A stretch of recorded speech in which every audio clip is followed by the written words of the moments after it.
உலகத்திலேயே மாங்கனி திருவிழா நடக்கும் ஒரே இடம் நம்ம புதுச்சேரி காரைக்காலில் தாங்க.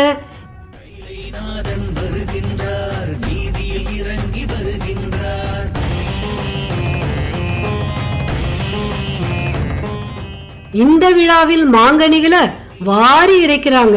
அந்த மாங்கனிய உண்டா அடுத்த வருஷமே குழந்தை பாக்கியம் உண்டா. இது ஐதீகம் அல்ல, பலருக்கு நடந்த உண்மை. அது மட்டுமல்ல, உலகத்திலேயே சிவபெருமான் மாங்கனியுடன் தயிர் சாதம் உண்ட ஒரே இடம் நம்ம காரைக்காலில் தாங்க. இது இந்த திருவிழாவின் மிகப்பெரிய ரகசியம். பேய் உருவம் வரமாக பெற்று சிவபெருமானை காண தலைகீழாக நடந்து கைலாயம் சென்றார் காரைக்கால் அம்மையார். சிவபெருமானே இவரை அம்மையே அமர்க என்றார். 63 நாயன்மார்களில் அமர்ந்து இருக்கும் ஒரே நபர் காரைக்கால் அம்மையார். எதற்கு இந்த மாங்கனி திருவிழா?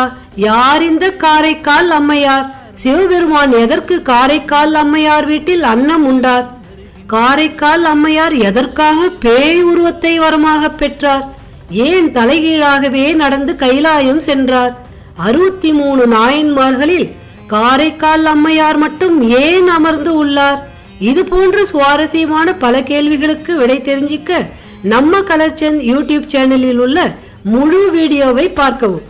இந்த வீடியோ பிடிச்சிருந்தா லைக் ஷேர் பண்ணிட்டு மறக்காம சப்ஸ்கிரைப் பண்ணவும். நன்றி, வணக்கம்.